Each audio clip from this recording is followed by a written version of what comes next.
Hi everyone! Ako nga pala si Joanne. Isa po akong YouTuber, content creator po. At nag-share po ako sa YouTube about sa aking journey sa aking depression, PTSD, suicidal thoughts, panic disorder po. And ito po yung aking mai-share po sa inyo na iwasan po ninyo ang paggamit ng pulse oximeter or yung monitoring blood pressure po. Kasi kapag ikaw po ay may anxiety or panic attack, mas lalo po yang lalala ang mga sintomas mo po. Kasi feeling mo or feeling ng anxiety mo is nasa panganib ka. Yung nararamdaman po ninyo is normal lang po yan.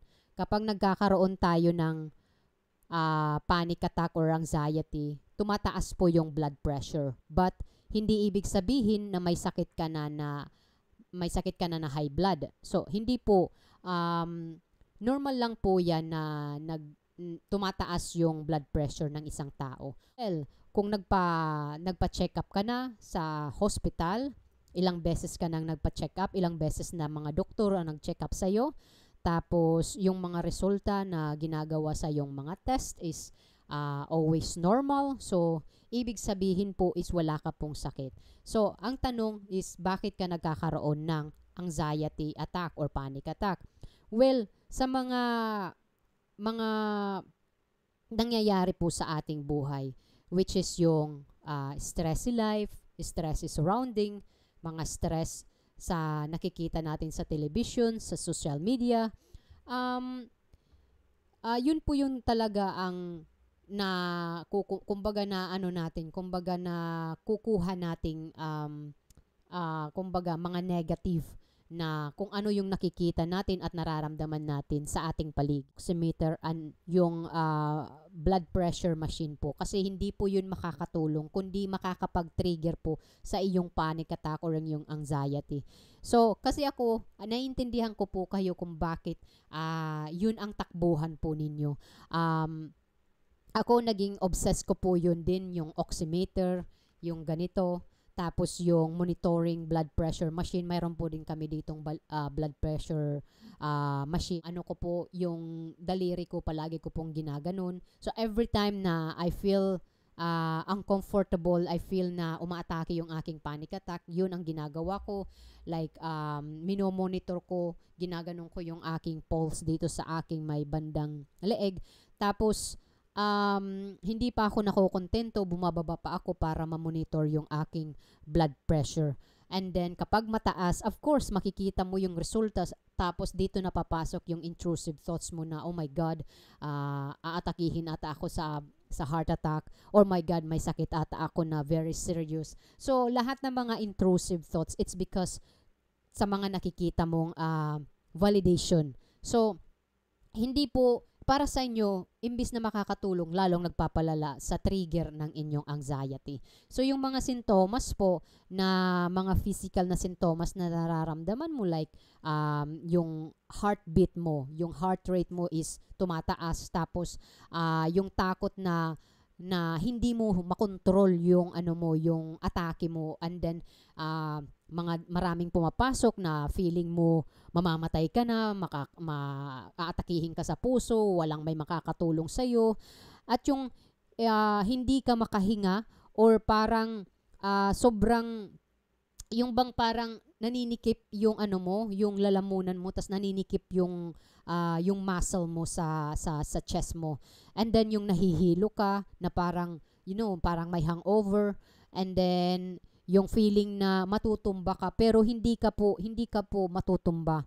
And then feeling mo lang po yun, feeling mo lang kasi you know what, lahat ng mga sense na nararamdaman natin sa ating katawan, lahat ng po yun is yung nasa ano natin, yung ating utak talaga ang lahat ng yun is sa utak talaga siya. Kasi yung utak, yung nervous system natin, kapag active yung nervous system, yung ano talaga, yung nagko-connect talaga sa signal sa ating utak na ibig sabihin, nasa ano ka, nasa panganib ka, which is hindi ka naman nasa panganib kasi natutulog ka or na may kausap kang ibang tao or uh, na kumakain ka. Depende po kasi yung atake. Hindi po yun pinipili. Hindi mo sasabihin na, oh, wag ka nga atake ngayon kasi nandito ako sa trabaho. Oh, wag ka nga atake ngayon kasi nandito ako sa overcrowded. Oh, wag ka nga atake ngayon kasi kumakain ako. No. Hindi po ganun, hindi mo po yun may stop. So, tapos feeling mo parang hindi totoo yung mga nasa paligid mo na sinasabi na de-realization yung tawag nun. Or yung feeling mo humihiwalay yung sarili mo sa totoong realidad. And then, ito na parang may tumutusok sa ano mo, sa mga kamay mo, sa mga daliri mo, sa buong katawan mo, depende sa tao. And then yung iba naman is parang wala nang nararamdaman. Parang like manhid na sila sa mga nararamdaman nila, sa emotion nila. And yung pagkakaroon ng yung iba yung pagkakaroon ng discomfort sa kanilang tiyan, yung pangangasim, yung pagkakaroon ng acid reflux, at yung iba naman nagkakaroon ng burning heartburn sa kanilang iniisip nila sa kanilang puso, which is hindi po yun. Kasi yung puso po natin is, kumbaga ito po yung muscle ng ating chest. Tapos yung loob nito is yung puso natin. So kapag nagkakaroon ka po ng acid reflux, tumataas yung acid, pumupunta sa esophagus natin, so nadadaanan po yan. So feeling mo yung heart yung may problema, pero hindi ka po inaatake ng heart attack po, kasi yun ng parang similarity po siya sa heart attack and heartburn, pero hindi po yung heart mo yung may problema, kundi dumadaan po siya sa esophagus, kaya nagkakaroon ka ng heartburn. And then yung panginginig ng katawan at yung hindi makontrol na yung paggalaw ng katawan, kasi may mga tao talaga na kapag nagkakaroon sila ng atake ng kanilang anxiety is parang sa ganun talaga na ako pag umaatake yung panic attack ko is nanginginig talaga ako. Nanginginig ako while I'm sleeping. And yun ang mga sinyalis ko kapag nanginginig ako, kasi nga sa sobrang maghapon na stress na hindi siya na treat, nadadala kasi yan sa pagtulog. So yung panic attack ko is every night talaga siyang umaatake. Kaya tinawag siyang panic disorder, kasi every night siyang umaatake. Na hindi normal, sabi ng asawa ko, bakit palaging gabi yung atake ng panic attack mo? Which is, yan yung first time niyang na-encounter yung ganong panic attack, na yung aking condition. Kasi siya, mayroon din siyang panic disorder, pero yung kanya talaga is kapag straight yung trabaho niya, tapos very stressful sa trabaho, kasi siya, nasa railroad siya, nagbebenta siya ng mga ticket. So may mga customer talaga na mga friendly, yung mga kung makapagsalita sila hindi maganda, parang hindi nire-respeto yung taong nagbebenta ng kasi syempre may mga tao talaga na hindi nila mahinto yung kanilang mga bibig, na hindi nila iniisip na itong taong kaharap nila is mayroon din nararamdaman. Tapos yung paiba-iba din dito yung mga system ng sa work. So yung katawan mo, naapektuhan din yan. Hindi lang po sa panlabas at panloob din po. At yung mga tao sinasabi na hindi naman ako stress. Okay, sa physical hindi ka stress, pero yung katawan mo is alam nila yan. Hindi mo yan madadaya. Madadaya mo man yung sarili mo sa physical, sa panlabas, masasabi na, hindi naman ako stress. Pero bakit ka nakakaranas ng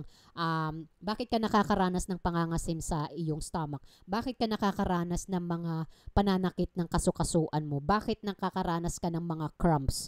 So, kung hindi ka stress, bakit mo yun nararanasan? So, hindi ibig sabihin na wala kang nararamdaman is hindi ka stress. May mga stress na hindi nararamdaman, guys, pero lumalabas siya ng paunti-unti. So, ito lang po yung aking ma-advise, na wag po kayong magmo-monitor sa inyong blood pressure po, kasi mas lalo po yung lalala at lalo ka pong magpapanik. So, ang importante dapat is magpakonsulta kayo sa doktor.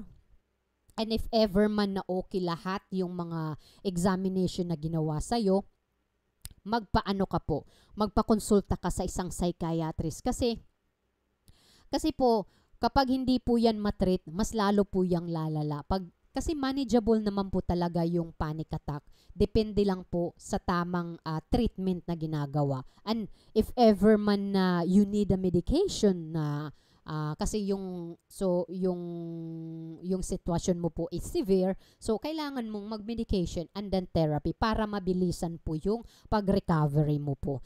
And then yung mga tao naman na pumupunta sila, nagpapa-check up sila sa sa hospital, kasi nga guys, yung anxiety attack or panic attack is pare-parehas po yung sintomas sa isang taong nagkakaroon ng heart attack. So kailangan talaga na maging ano ka rin sa yung sarili, kumbaga mapag-obserba ka rin sa yung sarili, kasi baka hindi mo alam na nagkakaroon ka na pala ng heart attack. Kasi may mga tao kasi na hindi nila alam pero sila, kumbaga mayroon silang inheritance na yung may pamilya sila, may relatives sila, yung kanilang grandfather namatay sa heart attack. So maybe it could be na kasi may pagkaparehas talaga siya sa anxiety attack, yung heart attack. So like also the same with my husband, nasabi din niya sa akin na kapag umaatake yung panic attack niya, feeling talaga na para kang inaatake ng ng heart attack, na sometimes nako-confuse ka talaga pa. Pero pag first time mo talaga, mako-confuse. Pero kung matagal mo na siya, like nararamdaman mo siya, so para sa iyo parang baliwala na lang. Parang okay, para bang okay, sige, umaatake ka ngayon, so okay, I will accept it kasi nga inabuso ko na naman yung sarili ko, kasi nga pinagod ko na naman yung sarili ko, not only physically but mentally and psychologically and emotionally. So kailangan talaga hindi mo siya pipigilan, hindi mo siya babaliwalain, hindi mo siya kumbaga hindi mo siya kumbaga ipupush. Kailangan mo siyang tanggapin, ramdamin mo lahat ng mga nararamdaman mong physical, or guys, the more you react, what I said, the more you react, nagre-response yan pabalik, kasi akala nga ng anxiety mo is nasa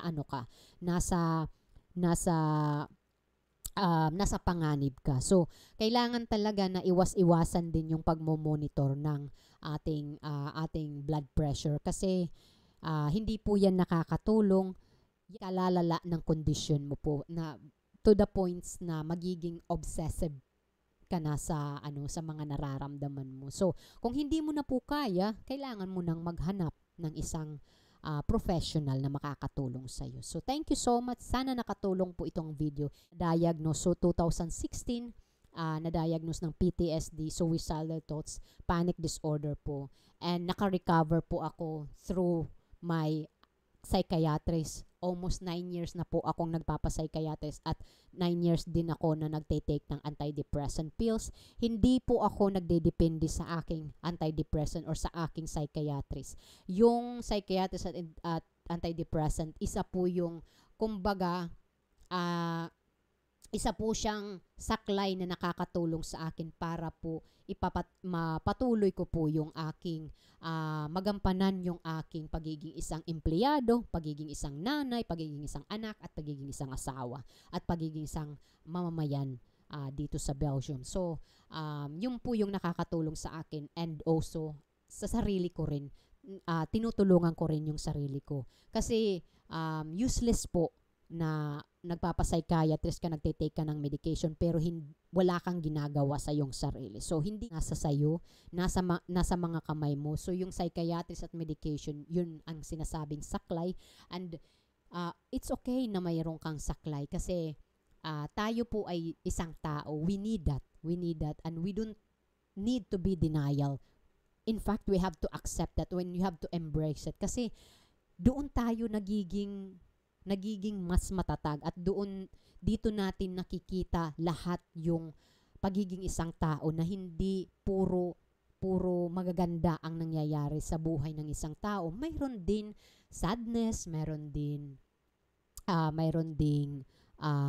pagluluksa, mayroon din minsan nahihirapan, but ganun talaga ang buhay. Kailangan talaga na magpatuloy at talaga, kumbaga i-enjoy, at maging kontento tayo at hindi dapat natin baguhin yung ating sarili para tanggapin lang tayo ng mga taong nasa paligid natin. Kung hindi ka nila maintindihan, it is not your problem. That is their problem.